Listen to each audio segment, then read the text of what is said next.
Assalamu alaikum wa rahmatullahi wa barakatuh.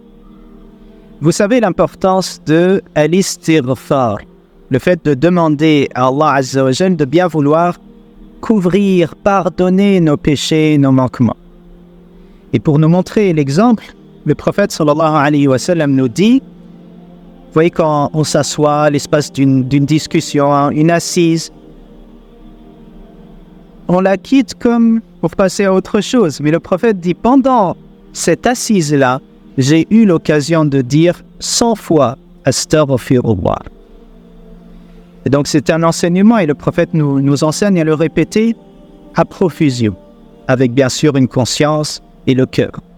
Al-istighfar, on le trouve par exemple dans des versets très importants à la fin de Surat al-Baqarah, quand on dit « Ghufranaka Rabbana wa ilayka al-masir ».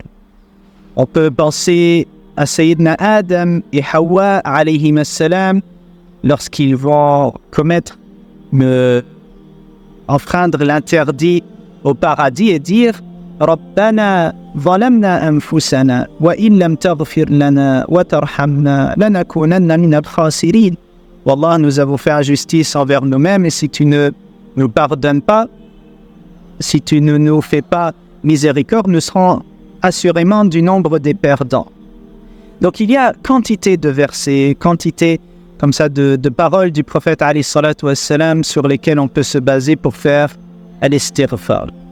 Et je vais m'arrêter avec vous sur la demande de pardon par excellence, que le prophète sallallahu alayhi wa sallam a nommé Sayyidul istighfar. L'istighfar par excellence. On va le décortiquer, l'expliquer et à la fin je le dirai en une fois. Il commence avec cette reconnaissance de qui sommes-nous vis-à-vis d'Allah Azza wa Jal. Allahumma anta rabbi la ilaha illa ant. Ou Allah, tu es mon maître, nulle autre divinité que toi. Khalaqtani wa ana abduk. Tu m'as créé et je suis ton serviteur adorateur. Et en cela, on peut faire un lien avec le tout premier appel dans le Coran.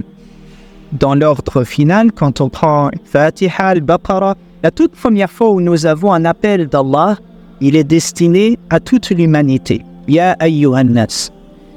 Et la demande qu'Allah fait, c'est « U'budu rabbakum alladhi khalaqakum » Soyez adorateurs de moi, votre Seigneur, qui vous a créé. Vous voyez, des gens disent, pourquoi je devrais adorer Dieu et avoir comme ça une vie religieuse et spirituelle? Bien, tout simplement parce qu'il t'a créé. Tu n'es pas sorti du néant. Allah t'a créé, tu es sa créature. Ne devrais-tu pas avoir de la pudeur, de la reconnaissance, exprimer ta gratitude? Donc, se souvenir que nous sommes la créature d'Allah est comme le lien direct qu'on va faire entre ce pourquoi nous l'adorons. Khalaqtani wa ana abduk wa ana ala ahdika wa wa'dika mastata'at. Et je suis conscient, wallah, que j'ai des devoirs, des responsabilités. Il y a un contrat, un engagement que j'ai pris auprès de toi. Et je fais de mon mieux. C'est cela qu'on dit mastata'at. Je fais mon maximum. Je cherche à remplir cette responsabilité du mieux que je peux. A'udhu bika min sharri ma sana'tu. Je te demande, wallah, de me protéger contre le mal que j'ai fait. On est conscient que je fais mon maximum, mais il y a des erreurs, il y a des manquements. Oh Allah, protège-moi contre ces manquements. Abou'u laka bi ni'matika alay wa abou'u laka bi dhanbi. Oh Allah, je reconnais totalement tous ces dons, tous ces bienfaits dont tu m'as gratifié. Je suis pleinement conscient. Et je suis conscient, oh Allah, que je n'ai pas su répondre toujours comme il fallait. Vis-à-vis de ces dons, il y a eu des manquements de ma part. J'avoue.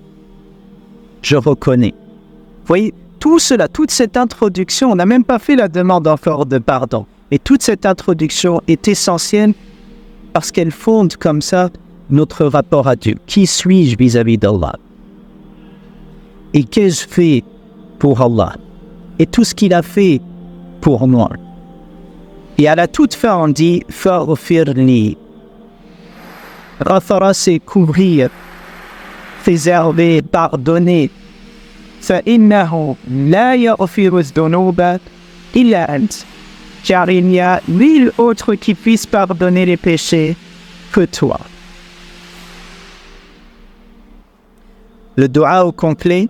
Allahumma anta rabbi la ilaha illa ant.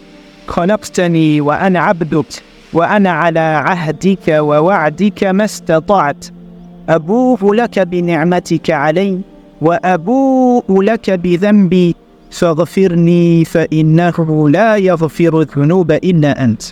Le prophète sallallahu alayhi wa sallam nous enseigne à dire ce dua chaque matin, chaque début de journée et chaque fin de journée, après-midi, soirée. Et il dit, sallallahu alayhi wa sallam, celui qui formule cette invocation avec certitude, muqinan biha, et qu'il meurt, c'est la fin de sa vie. Allah lui le fera entrer au paradis. Donc Allah Azza wa Jal fasse qu'on soit conscient de l'importance de cette invocation, Sayyidul Istighfar, et qu'on rythme nos journées avec cette invocation qu'on fait avec le cœur, qu'on fait avec une totale certitude. Salam alaikum wa rahmatullah.